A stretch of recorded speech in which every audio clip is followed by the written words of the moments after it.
What's up, everybody? Welcome to the CanesInSight Daily Podcast powered by Andrade and Levine Accident Attorneys. It's game week, baby. Monday.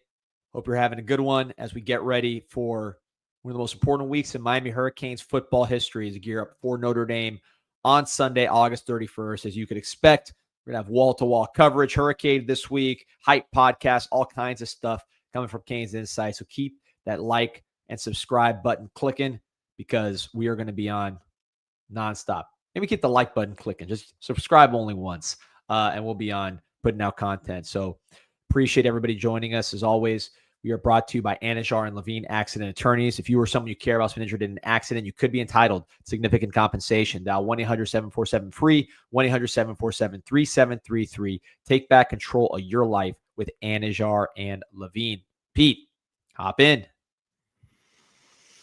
Oh, man, it almost feels surreal, D. It almost feels, like Twilight Zone-ish in a way, because we're on here almost 365 days out of the year talking about this team and, trying to figure out some days, like, what's going on today? What 2028 recruit offer are we going to talk about? But it all comes down to this, man. This is what we do it for, man, these game weeks and talking about the things that are actually going on the field. So just pumped up, man. And this isn't obviously your normal opener. You got lucky last year with Florida to have a high profile game. Now you have this one at home, but you don't ease into anything. We're pumped up though.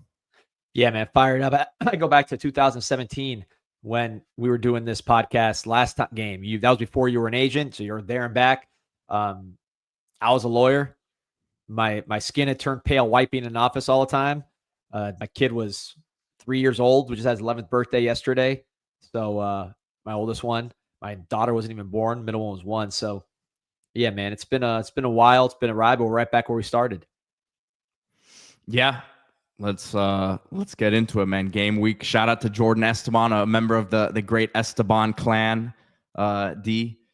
I was with his cousins yesterday, or not yesterday. Sorry, on Friday. Are we gonna bring back Eric for he was good luck last year bringing him on before the Gators game, so we're gonna have to have him on as our Gators insider again. Had the comments going crazy. Peony boys, appreciate your support. Tony, over 4 catches and 65 yards. Over. Yeah, I would agree. I think let's go 6 catches, 85 yards. I love it. And a touchdown. I love it. Real quick before, Pete, I know you got some news you want to get to, but here I got a question from Nick Isaac. I would love to hear your guys' best case, worst case scenarios for 2025. For me, best case is going 11-1 ACC champs and winning a playoff game. Worst case is missing Charlotte. By the way, appreciate the question, Nick. We actually, I went on the Flow show yesterday. Shout out to Flow. Shout out to that whole crew. And they asked this question. I kind of gave a rambling answer. If I had to make it more direct, I would say, look, this is a team that with the parity that exists in college football, where you do not have a 2020 Alabama, you do not have a 2021, 2022 Georgia defense, you do not have 2019 LSU offense. There's not that concentration of talent because of the portal and everything else. I think the upside is Miami's one of the teams, probably 10, 12, 13, that can win a national championship. I think the parity, when people talk about parity, it doesn't mean that necessarily, NC State's competing for a championship. It means that there's less of a divide between, let's say, 1 and 10, right? There's more teams that can win it realistically. And I put Miami in that category.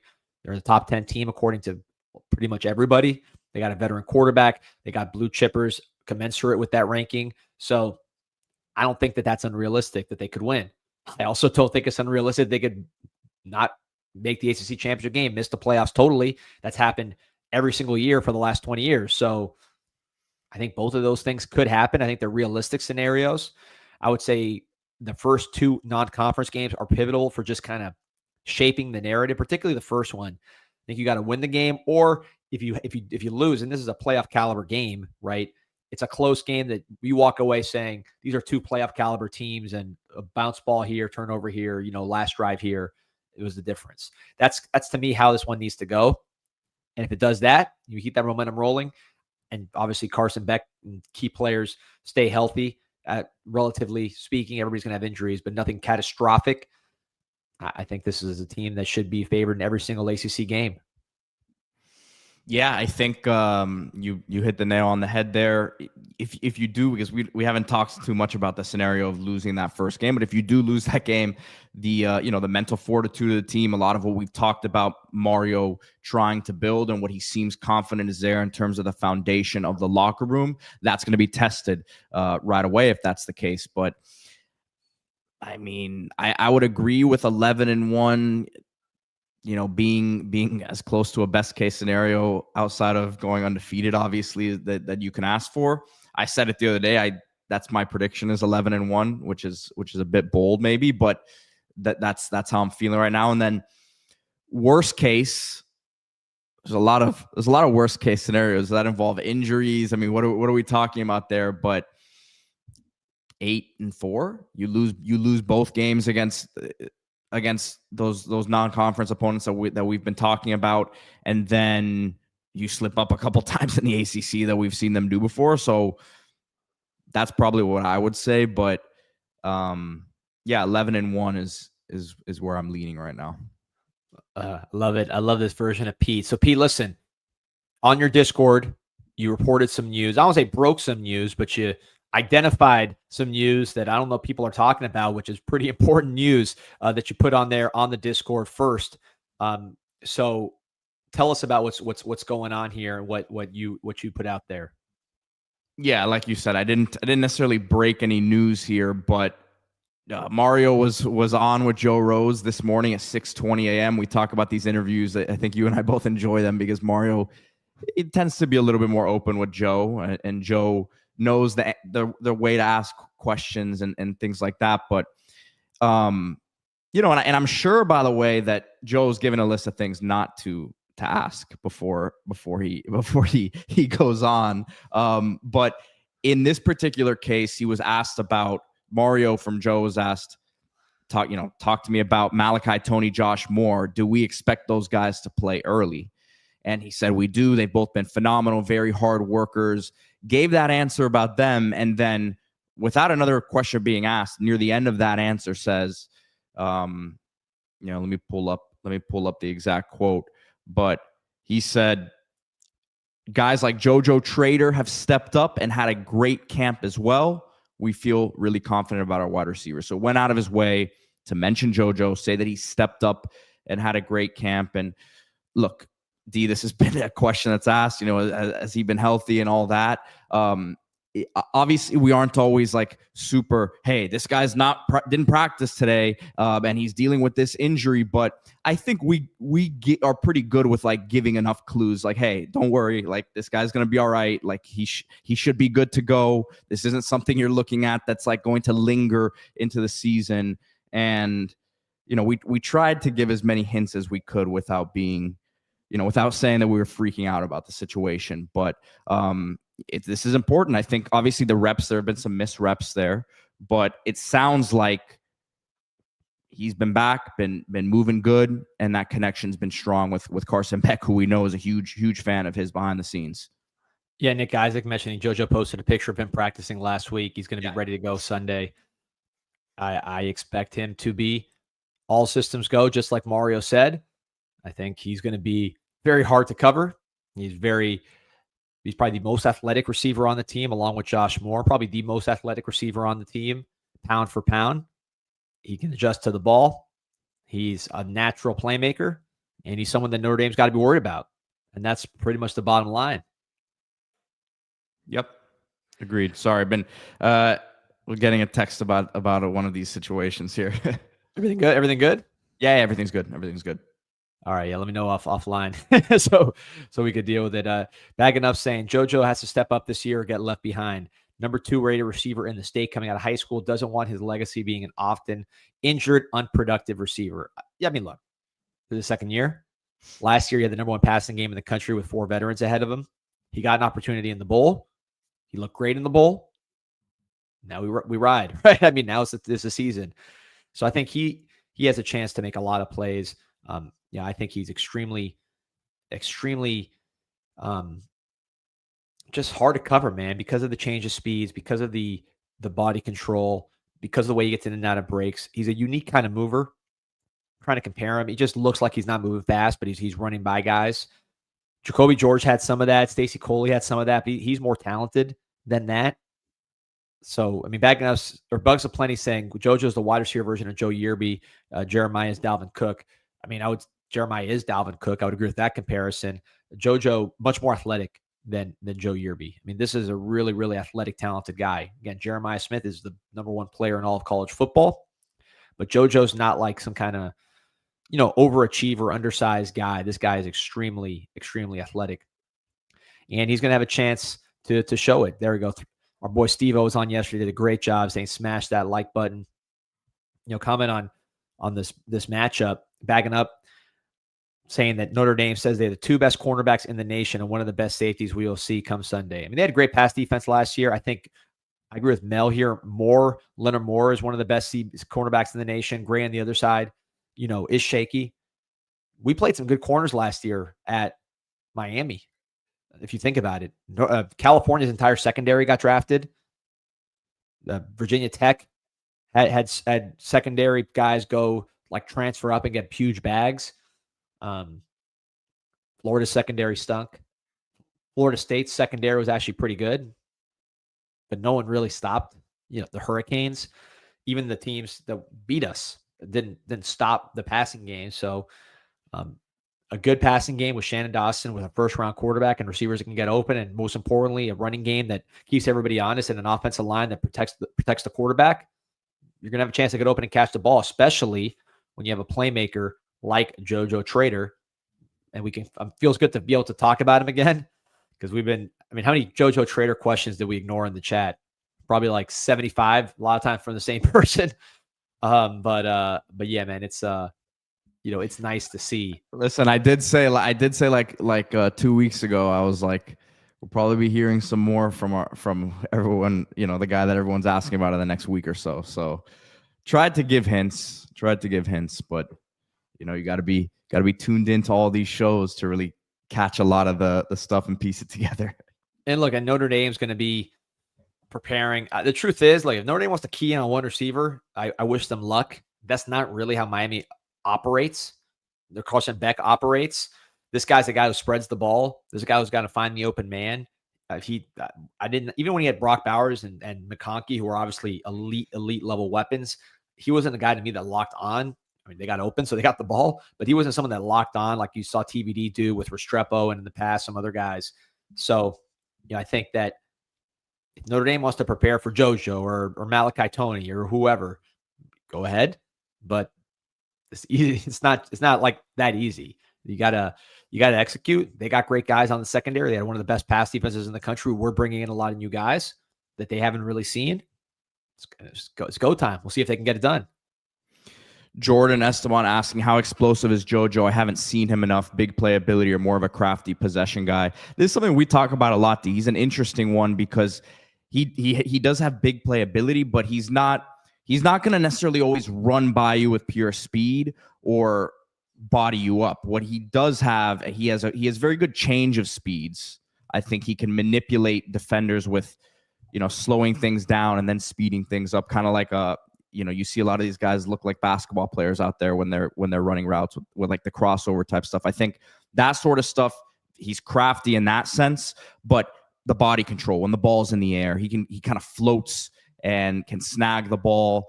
I think the physicality will be something he needs to continue to work on, as we've talked about, and just the overall strength. But that's how I would describe him. Yeah, I got a question or comment from 26. Elite short area quickness like elite. Yeah. Rockstyle Monster saying JoJo reminds me of Stacey Coley.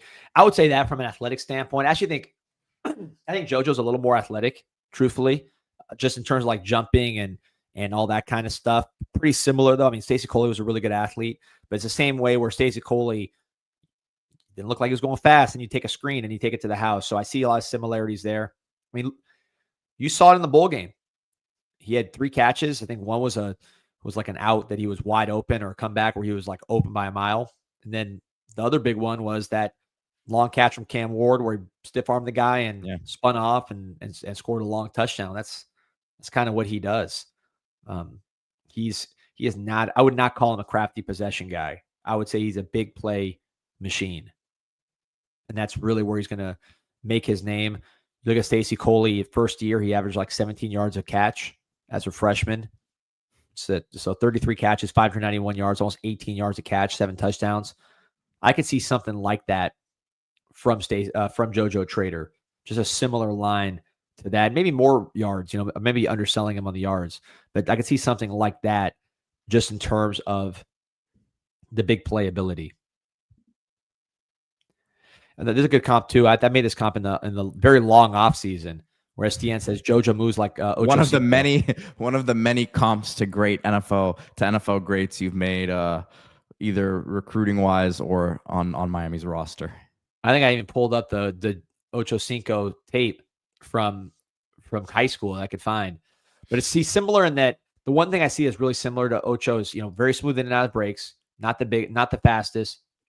Ocho maybe a little bigger, maybe like thicker, maybe, but again, he worked at that. But like he was really good at let's say he was running a route to the sideline and the ball was behind him, and then he's like the Matrix going backwards to snag it with his hands. Talking about Chad Ochocinco.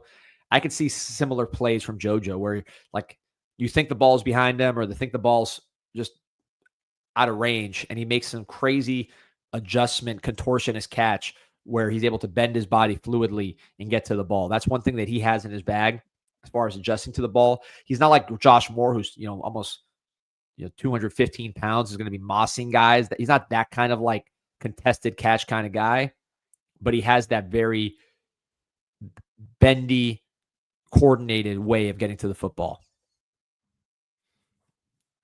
Yeah, agreed. We got almost 700 on here live.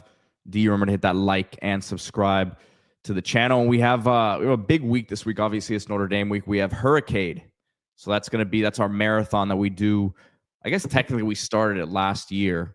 And then we always do the recruiting, the signing day in December, those marathons. But this is it's kind of our preseason extravaganza, 3 to 8 p.m. A bunch of guests who, some of them have been on before, some of them have not. So, we'll be kind of dropping that list as we get it officially here in the next 24 hours and give you guys the guest times. But again, that'll be from 3 to 8 p.m. on Wednesday with Mike Ryan, as we normally do on Wednesdays. So looking forward to that one. Aminjad Hare says, stop hating on D's comps, Pete. You keep this up and D Money's going to trot out some of your campus fashion takes. We'll do that one again. I have no idea no comment. What you're talking about. No comment. Nick Isaac says, D Money, when you posting your hype vid, should be Thursday. Still got to record. I'm recording some of it today, so I got to get hyped. I was standing directly in the sun just to make sure I had a nice little sheen on, for a good hour before the show. Just standing directly in the sun on the beach. Then my wife called me because she was locked out of the house. So my moment of peace and zen was interrupted very quickly. But we're back. We're back on. We're ready to rock. So 26 saying 0 work getting done on Thursday. I don't know much work's getting done on Monday, man. I think people are already kind of locked in. Here's a good question for you, Pete. What DBs and linebackers do you think are going to be the most involved in shutting down Notre Dame's run game? Who will have the most tackles? Mo Toure. I would expect him to be heavily in the. I mean, him and Wes, I would say, probably have the most tackles just because they're, in my opinion, going to be getting the most snaps there at linebacker. Defensive line wise, expect Armando Blunt to be up there. Yep. Yeah, I think so. He's so active. He runs down stuff. Yeah. Akeem Messidor also. I mean, Ruben Bain. All those guys have really high motors. So I think that's a thing that people don't talk about that position. Marquise Lightfoot is a really high motor. So the defensive ends that we have are not flash players. They're like, a lot of their sacks are outworking people, doing it that way. So I think that's something to consider with our line that I think is going to be good from a culture standpoint, that your defensive ends are flying, that are very talented with NFL potential, are flying around, 10 yards downfield to make plays. That's a good tone setter for your defense. Scuba Steve asks, and how confident are you in Beck? And do you think he is ready? A lot of people are down on him, not sure why other than the injury. Beck is the last person I'm concerned about. After seeing that he's healthy, which he is, seeing how talented he is in person, which I did, seeing his attitude, having fun, just great personality, and just fit with the team from the outside and what I hear, zero worries about Beck. I mean, look, again, is he going to be Cam Ward? That's a pretty crazy standard. But as far as like, do I think he's going to be a first-round quarterback potentially and one of the best quarterbacks in the country? Yes. If he stays healthy, I do. I do think that. He's been around. The atmosphere is nothing for him, especially at home. He's been in way crazier atmospheres being on the road, right? Because this is a home game for him. Been in games that were just as big, if not bigger, probably bigger. So he's 23 years old. He's not the guy I'm worried about in this game. He's a lot to prove. It's a football game. I think with him, it's important to not have bad kind of karma, right? Where you're just bad luck, where you're, tipped interception or one mistake, it goes the other way. And now everybody's kind of booing you and all that. Obviously, you don't want anything like that. You want to have some confidence build up and some good energy going his way, so you don't get the bad narrative starting early. But as far as his ability, his readiness, his experience level, his skill set, I feel pretty good. Yeah, and look, you want to keep him healthy. That's kind of, we feel like a given, or keep him clean, I should say, in the pocket. First game back, first real live full action he's going to be seeing there, and we're expecting that to be the case because of how strong Miami's O-line is. But listen, Notre Dame's got some guys, so you have to expect he's going to take a hit or two here early, as much as you don't want him to. It's just going to happen. And then how does he respond when that happens? Good question from Ghost and Von Donaldson. If someone told you we had a Heisman finalist this year who wasn't Beck, who would you say it was? Jordan Lyle. Yeah, I was going to say that, but of course, there's a lot of running backs there. They're going to get carries. That's a good one. Well, let me ask you why you say Jordan Lyle. Because I think his big playability he's going to have some long runs this year, which I think you need long touchdown runs on your tape. I think he's going to, the problem is Fletcher's going to take so many touchdowns away from him, right? because you get in the goal line and Lyle's going to get those touches too, but like Fletcher's going to score a lot of touchdowns. Fletcher might be the answer there, because Fletcher could score 15 touchdowns and 20 touchdowns this year, like in a perfect world I'm talking about. And Marty Brown's in there too. I mean, you really the running back thing's tough. I guess another question, I know this isn't the question, but like, who could win individual awards in terms of the national? I think you could say Outland. Francis could win that. The Outland. Yeah. There's enough hype. That's a very hype-driven award. The team has to do well, but his name is out there enough early for that position that I think he could win it. What else? I was going to say Ruben Bain. So Ruben Bain. Yeah, he's in it, and then not just. That was going to be my answer for the Heisman candidate. I don't think he is going to be a Heisman candidate. I'm not saying that. People are going to hear that and think that, but responding to the question, like, where could I see a world where he's healthy? Which he looks. In camp he's been incredible. He has a great game against Notre Dame. Let's say he gets 2 sacks against Notre Dame. Right away. Boom. This is who I am. Has some of these 3-4 sack games, and you're in the new defense, and you're looking at it, you say, man, Ruben Bain has 20 sacks or whatever, 18 sacks in a season. That could be a New York invite. I'm not saying it's going to happen, but in terms of the universe of possibilities, I could see something like that happening with the right chips falling a certain way. Obviously, the first game, I think he would have to have a monster game against Notre Dame, where everybody watching that game across the country is saying, man, number 4 is an absolute animal. That would be where it would start. And I think that's possible. The offensive line is going against is big time. We saw our defensive linemen beat up Notre Dame's elite offensive linemen pretty good in 2017. Go back and look at that team. Mike McGlinchey was a top 10 pick. They had Quentin Nelson, who is probably the best guard of his generation. They had other guys that got drafted. And played in the NFL. This is a big-time offensive line. And you had Jonathan Garvin going by them as strip sacking, Joe Jackson, all those guys. So that's the kind of game. Whoever the answer to that question is, as far as like who's going to be the big star besides Beck if things go right, I think the first game will be very telling in that way because that's the big debut on national TV. Yep. All right, what were we going to get to here? I'm sorry. I want to just make a quick point, Pete. I know you got some recruiting stuff that you talked about in your Discord before, but one guy I want to talk about on Notre Dame, and we're going to get into Notre Dame prep all week. There's a lot to get into. So there's a lot that we're going to cover with respect to Notre Dame. But one thing I'm noticing as I read Notre Dame podcasts, and look, they should be confident. They were in the championship last year. They bring back a lot of guys. I don't blame them for being confident. I think one thing that I see that is not making sense to me is how quickly people disregard Riley Leonard at quarterback for Notre Dame. Notre Dame was not a good passing team last year. They've added Malachi Fields. Jaden Greathouse had that big breakout in the playoffs.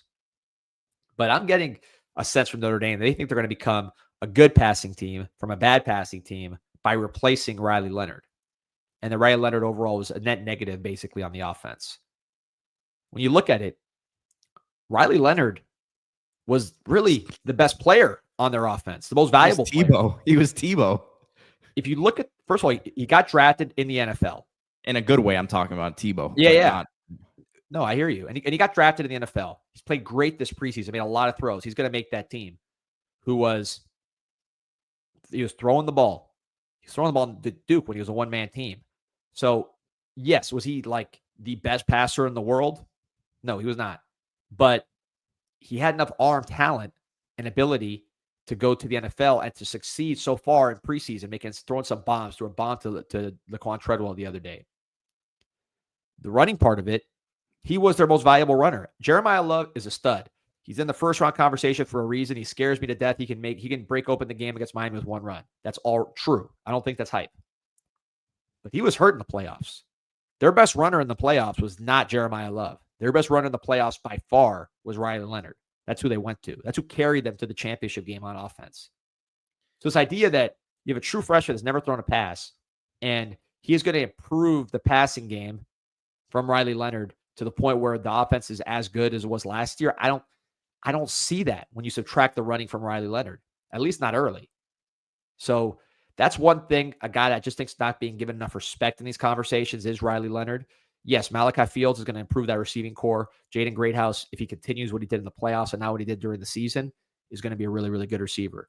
But that's a big loss, man. And yeah, obviously Cam Ward was a big loss for us, but we're replacing with another seasoned guy. To take an old NFL quarterback and replace him with a young freshman and who's never thrown a pass and expect an immediate jump in the passing game, I think there's a little too many assumptions there, Pete, but I want to get your thoughts. Well, my thoughts are I just learned that Laquan Treadwell is still in the NFL. Yeah.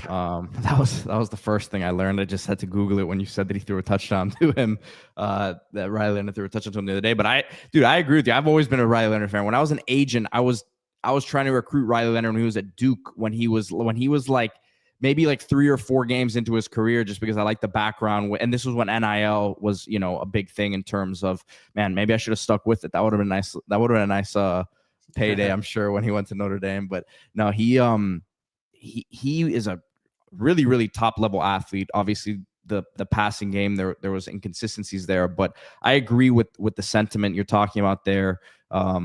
He ran for 17 touchdowns. Like, someone said that the other day, and I had to look it up because I thought it was like someone mistyping. I was just talking about Mark Fletcher maybe scoring 15, 20, maybe becoming a Heisman candidate. And then in my head, I'm like, man, that's still like, it's a lot of touchdowns that you have to score throughout the course of the year. And yes, they ran the offense through him in that sense, but that's going to be a huge adjustment for them. Yeah, 38 total touchdowns from Kyle. Yeah, it's like Tebow of Florida. They had a lot. They had a lot more weapons around him, but that's kind of what it was to me. And he was old. I mean, you can't underestimate experience. That's why people are like, oh, you lost Cam Ward. He's better than Riley Leonard. Yeah, he is a lot better than Riley Leonard. But you're replacing him with a guy that was projected to be a higher pick than him the year before. It doesn't mean he's going to be better than him. But in terms of like an experience level and a talent drop-off, I think you can, in game one, narrow that gap more. And by the end of the season, CJ Carr might be such a good passer that we look at it and say, wow, this is a different offense, but just as good as last year. What I'm saying is in game one, to replace the best player on your offense, the leader of your offense, most valuable player on your offense with a guy who's never played and expect there to be no drop off. I think there's a lot of assumptions baked in there and maybe a little too much negativity about Riley Leonard's passing, because some of that was not Riley Leonard. Some of that was maybe Notre Dame just not being a very good passing team without him. Like when has Notre Dame been a good passing team? It's been a while. Yeah. Yeah. Like and subscribe to the show. Birdstone, appreciate you. I want to talk about something that I'll be doing on most likely on Saturday. I will be out at Duffy's right there, now accepting credit cards. Yes, really. 60 years cash only. Now they are accepting credit cards. CanesInsight's home away from home, Duffy's Tavern. Plan to be there hopefully on Saturday to watch all the college football games, but they're all on whether I'm there or not. It's going to be an unbelievable experience. You want Miami tradition. You want to feel that Miami vibe, family atmosphere, but still full bar and everybody's happy. Duffy's Tavern will take care of you. Look at this. Kyle remembers. He says that we were big fans of Leonard before our matchup with Duke in 2022. Yeah, man. He's a multi-sport guy, great athlete, throwing windmill dunks in high school. You know, he's a dude. So to say that, and by the way, yeah, Duffy's is showing all the college football games. It is the OG. Yeah, it's just, again, we have to replace Cam Ward. I get it. That's a huge question mark with us. Carson Beck, I think, can give you at least 90% of that, which is still a lot because what Cam Ward did was the best offense in the country by far. But is CJ Carr going to immediately replace Riley Leonard? I don't know. It's hard for me to say. So D, I have to hop off for 1 second, and then I'll be right back. Yeah. So guys, while we wait for D, and I know he wants to talk about some of these guys, so I'll just kind of set the table real quick. But something I've been doing on the Discord, and again, I'll drop the link in here real quick for you guys. A lot of this stuff we talk about on here, but I put a lot of it in writing, and you get it there before sometimes we talk about it on here, and I'm able to kind of go into more depth on the Discord. If you guys are on there, you see, there's a lot of updates I'm posting kind of around the clock. And one thing I did this weekend and going to be doing it the rest of the year is these huddle breakdowns, these huddle clip breakdowns. A lot of the recruits started their season in the last couple weeks here, and these senior evaluations are always very interesting to me because a lot of guys gain weight. They're reshaping their bodies. They look like completely different players on senior film compared to the sophomore, junior film that got them offered in the first place. And you see guys take big steps. So I'm kind of scouring, looking for these huddles. As soon as they post them, I'm pretty much getting it to you guys. And yes, look, you guys can find this stuff on their huddles as well, but I try to put it all in one place for you. One guy I want to start with here that the staff is really a big fan of is Ben Congdon out of Ohio. And I'm going to pull up the tape here real quick because you see him playing both sides of the ball. The wrestling background. And let me make sure there's no audio here. But here he is on the defensive line. I mean, this guy's 6'7", 298 pounds. Obviously, it's going to be an adjustment in terms of the speed of the game at the next level. Here he is playing. He's playing both left tackle and left guard in these clips. Here he is getting out to the second level, demolishing a linebacker. And again, it's going to be an adjustment in terms of the speed of the game for him and what he's going to see at the next level once he gets here. But a year in the system, a year in the weight room, a year under Mirabal, Cristobal, that offensive line staff, this guy's going to be a monster, man. I think he, as 26 said, he's already moved up here in the rankings. People sleep on him. This guy has everything from a physical standpoint that you look for. And again, here is a guard. The flexibility, man. He's not, for being 6'7", he's a guy who can bend. The core strength, you see it. I think that comes. He was able to just kind of, he kind of torques guys with his core once he's got control of them. Wrestling's involved there, and you like that he's playing defensive side of the ball too. So he's not soft, right? He's looking for physicality. Kellen Wiley, man, the quick cuts. That's where Armwood puts their film out, man. I was well aware because we were watching your son's tape and Gerard Pringle's tape a lot last year. So I agree. I like Quick Cut as well. Another guy who stood out to me here, Camden Portis, and I think we kind of gloss over him at times as we got D back here. D, I was just going through some of the guys who, as I said, I've been making these posts on the Discord of just kind of like weekly cut-ups from some of these guys' film. Ben Congdon, really impressive stuff from him, playing both sides of the ball. You see his flexibility, his core strength. He's put on about 15 pounds in the offseason, 20 pounds, and he looks really good with it. And then I was just going to pull up Camden Portis' tape. He looked good this week to me. Yeah, with Ben Congdon, it's one of those guys, him and Joel Irvin, when they first committed, I was like, and you both of us were like, these are 4-star players all day. I mean, I said Irvin was probably like a 6-star, but these are blue chip players all day. And it made no sense that they were ranked where they were. But to credit of the recruiting services, which I think have gotten a lot better, they've since corrected both of those, and they're both 4-star players. So that's what you're looking at with those two national type talents, guys that were very good evaluations early from Coach Cristobal, Coach Mirabal, and the whole squad. Size, they play with motor. You mentioned Congdon playing on both sides of the ball, being a wrestler. Those are both high-level indicators, especially when a guy's 6'7" with a good body. Joel Irvin, his size is just outside out of the universe when you consider the arm length, the hand size. In fact, neither of these guys is very fat. These are lean dudes. So yeah, but Congdon, just getting back to him, I think when you look at all the offensive linemen that make it, multi-sport, obviously the size, the height, you can't coach that. And then the two playing on both sides of the ball, the athleticism and the meanness to play on both sides of the ball. I think these are all very positive indicators of a potential, future NFL player and a really good lineman for Miami.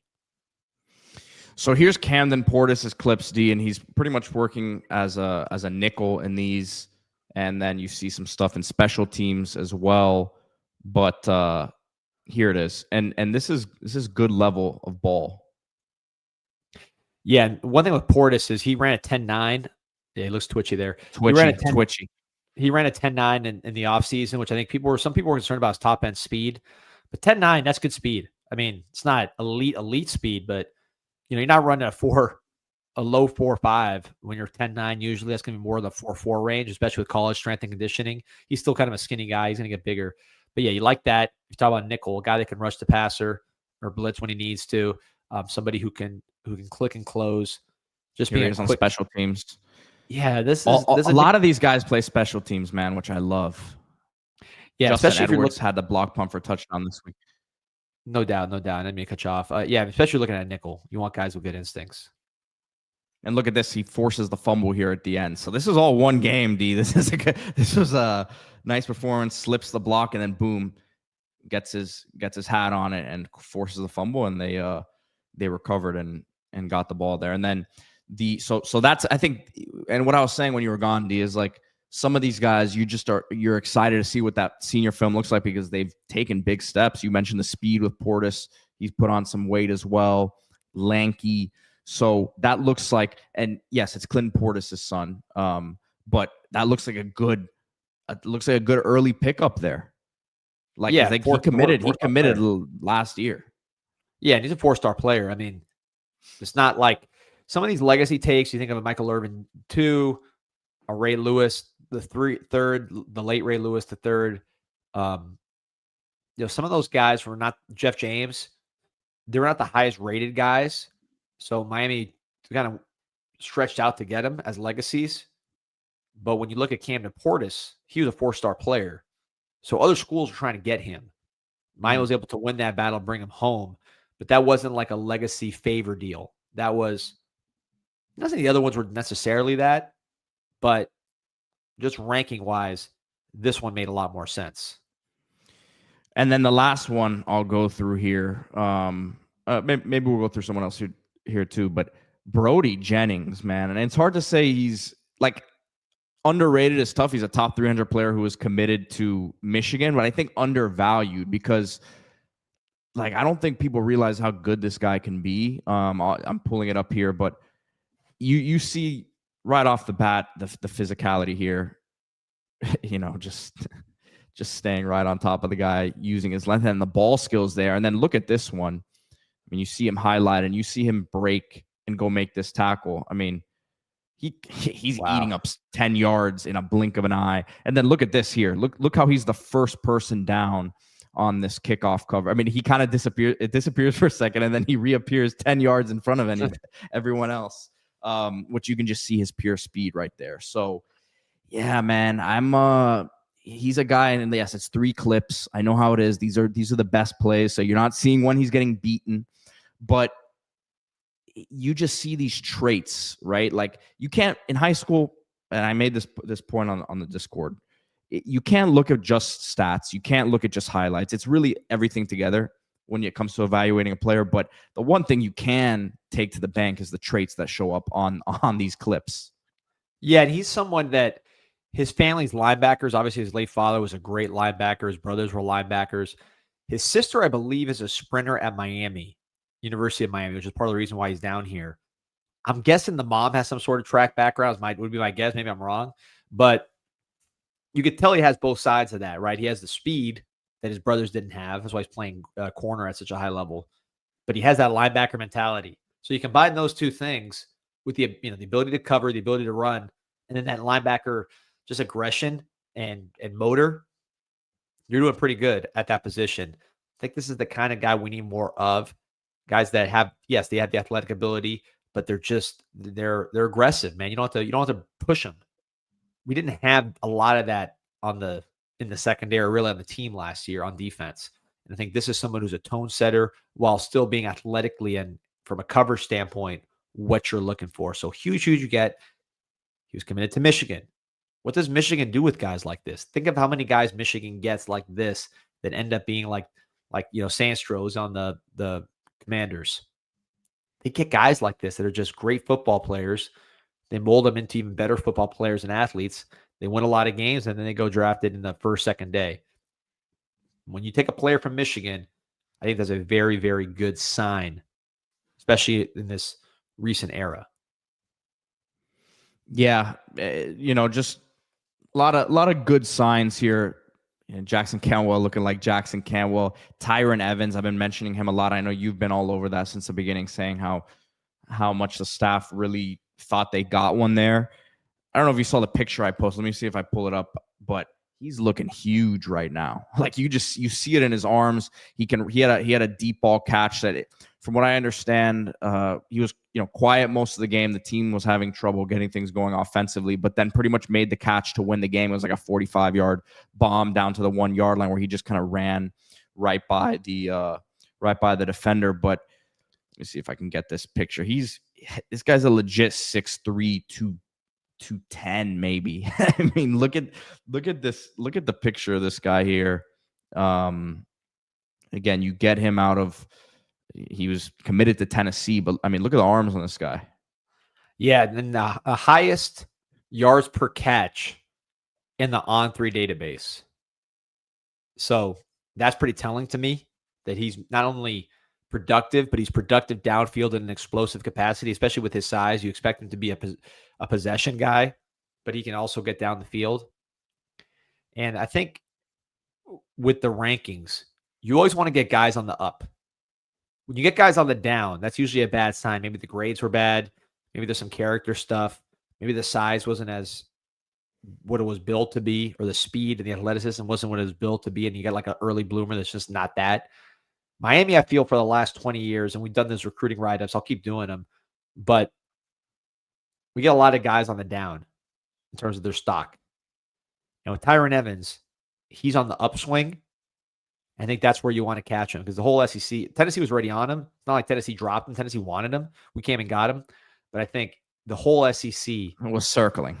Yeah, and they will continue to, as he has a great senior year season. Hopefully stays healthy, because guys that size, he was his sophomore film, he barely played.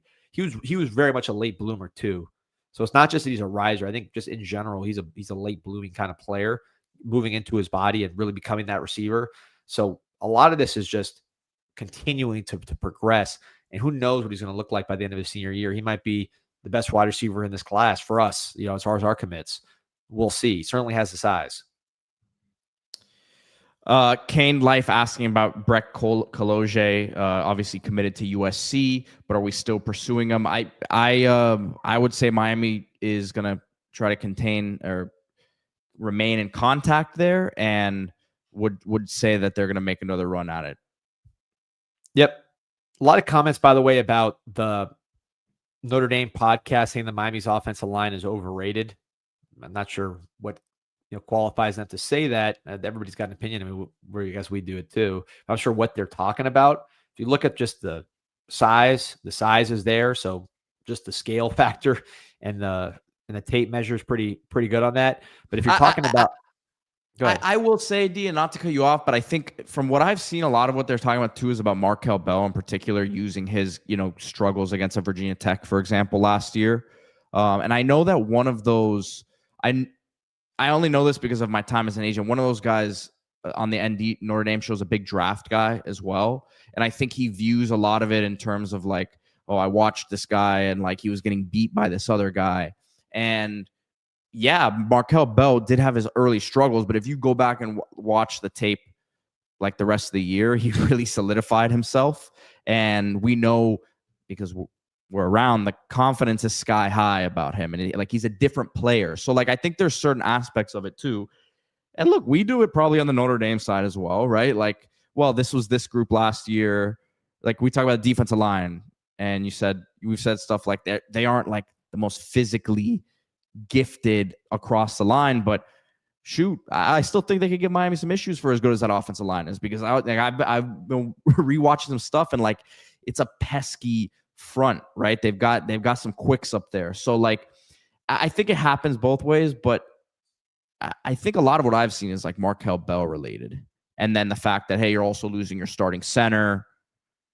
You're starting technically left tackle with Jalen Rivers. So I agree. I love Bell, but I think if we try to like figure out, okay, where is this coming from? I think that's where it's probably coming from, D.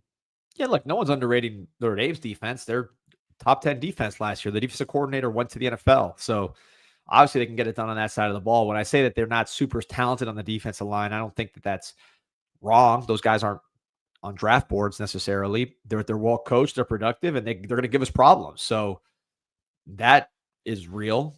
I do. Oh, also, someone brought it up to me in the Discord that they were saying that I guess Matthew McCoy was 290 pounds, Ryan Rodriguez 275 pounds. I figured out they were using the high school 247 profile. So that tends to be an issue when you're trying to figure out what you're up against. That doesn't normally work. And that's also, by the way, one of the reasons you can't find Miami's height and weight on the website. If you guys are wondering why, because you have no idea what you're gonna see when you come off the bus there until you see it on tape. Yeah, listen, if they think that the Miami's offensive line, or that, let me say it differently. If they say that Matthew McCoy is 290 pounds, they're drinking too much. They got to switch to buzzing right there. Brighten the vibe. Drinkbuzzin.com. drinkbuzzn.com. Be all over South Florida pretty soon here. 7.5 milligrams of real THC. You can order right now to your house. Don't even need to wait for it to be in stores. Buzzin, Buzzn. No hangover. Nice and cool, bubbly next to the pool while you're watching Miami beat up on Notre Dame. Grab a Buzzin. Enjoy yourself. Brighten the vibe. Strawberry, watermelon, all natural flavors, all bubbles, no troubles, no hangover. Lab tested, social THC magic. First order, use code FIRST50 for 50% off. So anyways, yeah, one thing on the offensive line. So I went back and looked. Okay, these offensive line stats are deceptive, but I could tell you their size. So these are big guys. They're talking about NFL prospects. I'm pretty sure, Pete, correct me if I'm wrong, Mauano is the best NFL prospect right now in this game on either offensive line. I haven't heard any buzz on any Notre Dame player even remotely in the same universe. Have you? I don't believe I've seen any Notre Dame player projected in the first round. Not saying they won't, because they got guys that are on the up, but that's what we've seen. In terms of sacked percentage. So this is a stat that shows what percentage of your dropbacks end up as sacks. Miami 31st last year, 4.4%. This was actually down. We were like in the top 15 with TVD, but it went down, I think, because Cam Ward likes to hold the ball. Obviously, it worked. He did the right thing by doing that. We're the best offense in the country, but the sack numbers were slightly inflated. But even then, 31st in the nation, 4.4% sack percentage, with the highest amount of time holding the ball of any team in the country. Notre Dame, you got to scroll down, 51st in the nation, 5.53% of their dropbacks resulted in sacks. And you look at the rushing game, obviously they had a rushing quarterback. They had a great running back who we're talking about as one of the best in the country, if not the best in the country. They were 4th nationally yards per carry with 5.7, Miami 5th with 5.6. So, I mean, those are just the numbers. I don't think the schedules were very different for these two teams at all. I think physically, just looking at the hoof or on the hoof, I think Miami's going to look just as big, probably bigger and more in shape than Notre Dame's offensive line. If you look at NFL, Mount O is the best prospect. We'll see the other guys. I'm pretty sure that Nez Cooper is going to be one of those. So, I mean, you tell me, man. I don't know. Like, what am I missing here? What am I ignoring as a Miami homer to say that we're in the same conversation, if not better?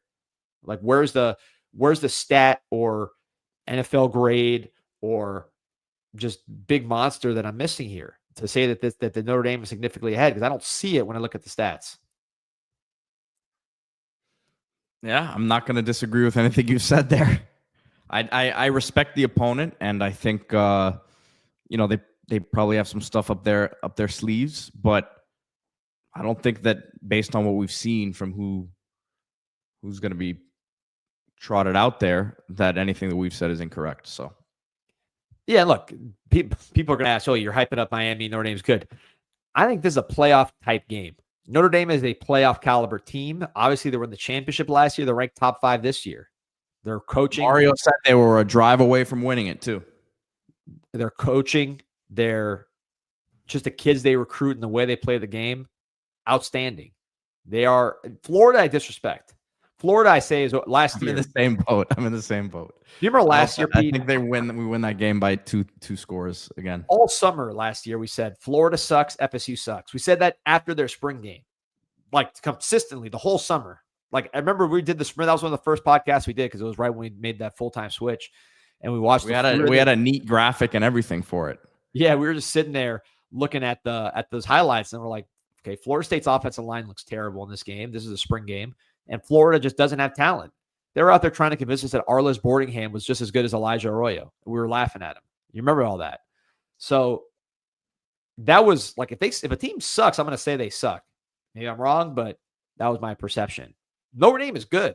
This is I don't know, man. There were some pretty bad Canes teams over the years you didn't tell us sucked. Very true. But Notre Dame is a different animal, man. Notre Dame's good. And more than just being good, Notre Dame is solid. Like, they're going to play well, most likely. They're going to do what they're supposed to do. That's the kind of player they recruit. That's what, Marcus Freeman, that's the culture he sets from the top down. He's a great coach. Big Marcus Freeman fan. I remember when he was getting recruited by Miami. Miami was in the mix for Marcus Freeman. Ended up going to Ohio State. But, this is not 2020 Alabama. This is not 2019 LSU. This is not 2021 to 22 Georgia. Those days are done. There's no teams like this. And if there were teams like this, it wouldn't be Notre Dame. This is a good, talented Notre Dame team that is coming on the road in the opening day to play a team in a place they've struggled with a quarterback that has never thrown a college pass. So that's what we're looking at. The spread is 3. I think that's a fair spread. I think it certainly shows a lot of respect for Notre Dame. I would probably take the home dog there just because I like taking home dogs when they're good teams and they're ranked and have veteran quarterbacks. But I think that's the kind of game it is. The overconfidence from Notre Dame, maybe they're seeing something in practice that I'm not seeing, but I don't see that kind of confidence level. I think if we played Notre Dame last year with Cam Ward, that's a coin flip game. As bad as our defense was, we're still going to score a lot. There was no blowouts for us last year. These guys lost to Northern Illinois last year. I mean, that loss was as bad as any loss we had last year, probably worse. So again, I'm just saying the acting like they're in different leagues here is crazy to me. The longer we go on the stream, D is starting to talk himself into crazier things. I can see it in his eyes. No, man, I think it's gonna be a tough game. I'd be lying if I didn't. I'm just saying, there's a certain amount of college football teams that are good. There are very few that are dominant in this era. Jordan Esteban saying, I remember the boarding camp talk vividly. That was your cousin saying a lot of that too, by the way. But in this era, there's like 10 teams that are good in college football. There's not that much of a difference. Miami's one of those teams, I believe. Notre Dame's one of those teams.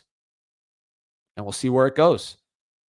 I mean, Ohio State, they were the closest thing to a super team. They won it, but they really shouldn't even have made the playoffs. If this was a real playoff and not the nonsense we have now, they would never have made the playoffs losing to Michigan and losing to Oregon. So, and that was like the closest thing to a super team. They got Caleb Downs, they got Quinshon Judkins, they spent tens of millions of dollars. They had good recruiting on top of it, and they still really should not have been in the playoffs if this was a proper, true playoff that was not this whatever March Madness nonsense we got now. So, parity is real. Not every team is in that conversation, but if Miami's in that conversation, and the current ranking would suggest they are, and what I've seen in practice would suggest they are. Notre Dame's obviously in the conversation. They'll play ball, and whoever makes less mistake wins. College football game. D, I know you have a heart out here. I know you said you had to hop off. But we're getting a lot of questions about the kicking game. I will say that Mario this morning said he has a lot of confidence in the kicking game, said they actually haven't, which he did say that Emory is the backup quarterback, which we should mention here. And which we said the whole time. Yeah. By the way. Yeah. When there was rumors it was never off of that. It was always going to be him. And then the kicking game, he actually said they're going to be deciding that in the next day or two. That seems like it's gone on longer than last week we both kind of said it seemed like it was looking like maybe Carter Davis had taken control of it, but this is so data driven. I've talked to people, coaches that we know who have been around this stuff, and it's all coming down to what do the numbers say in camp. Now, you do have the other aspect of Bert Auburn coming over with more experience in big games. So I think that maybe has to play a part into this too. But yeah, he said he has a lot of confidence in it, and sounds like they've, for the most part, had a pretty good camp. Like, it's not like they're missing kicks left and right over here. Yeah, no, I agree with you. Bert Auburn, we've seen him, so we know what he is. He's a guy that can make kicks in big games. He's a guy that had a tough year last year, a great year the year before that. So he's an experienced kicker. I think it was good to bring competition because competition is good for everybody. And I think one thing that's the surprise here is not Bert Auburn. He's kind of what we expected, which is just a guy that can make kicks and is consistent and experienced and you can put out there in big games. But Carter Davis, I think, with his ability to kick field goals has been a surprise. We knew he was going to come in to kick touchbacks, but his ability to make field goals has been a surprise, and his leg is, extremely good. We knew it was good because he was kicking. Sounds a little different coming off his boot. It really does, man. So that's been nice because it's adding a different element. Who's going to be the starting kicker? I really don't know. I believe it when they say it's going to come down to the wire, but I know there was a practice yesterday, which I didn't. That was like one of the first I missed at the Rock. Yeah, so I don't know if I'm sure that played a big role in who's who, but Carter Davis got a big leg, and he can make some far field goals. Last week's time before I got off here, Dominic's saying, sometimes I want to know how much the Hurricanes paid him money, or does he truly believe the Hurricanes are that good compared to other teams and programs? They're ranked the 10th in the country preseason. I didn't put them there. That's top 10. Their recruiting rankings are ahead of Notre Dame, quite frankly, consistently, and as well as the portal. These are not my rankings. Does that mean that Miami's going to beat Notre Dame? I don't know that. That's why they play the games. Notre Dame's ranked higher than Miami. They're the favorite by a small margin. Let's see what happens. But so how much are they paying you, man? Yeah. I'm not the one that ranked them 10th, top 10. I'm not the one that ranked their recruiting ranked classes what they're ranked. I'm not the one that ranked their portal class what they're ranked. I'm not the one that puts these guys in mock drafts. Okay. So we got good players. We're a good team. Notre Dame's a good team. They're going to come on the road with a quarterback that's never thrown a pass. We got a lot to prove. They're coming off a championship game. Let's play ball. That's all I'm going to say. Real quick before I get out of here, Pete, and thank you for reminding me my heart out.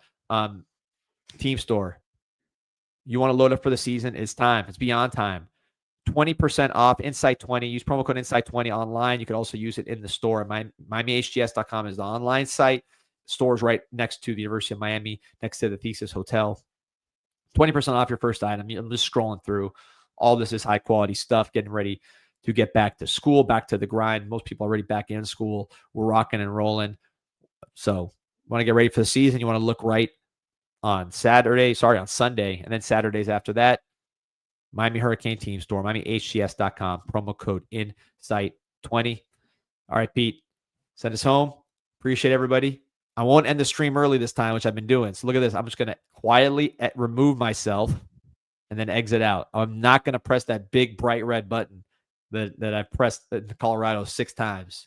So the duck out and exit out. Love you, Pete. Everybody, take it easy.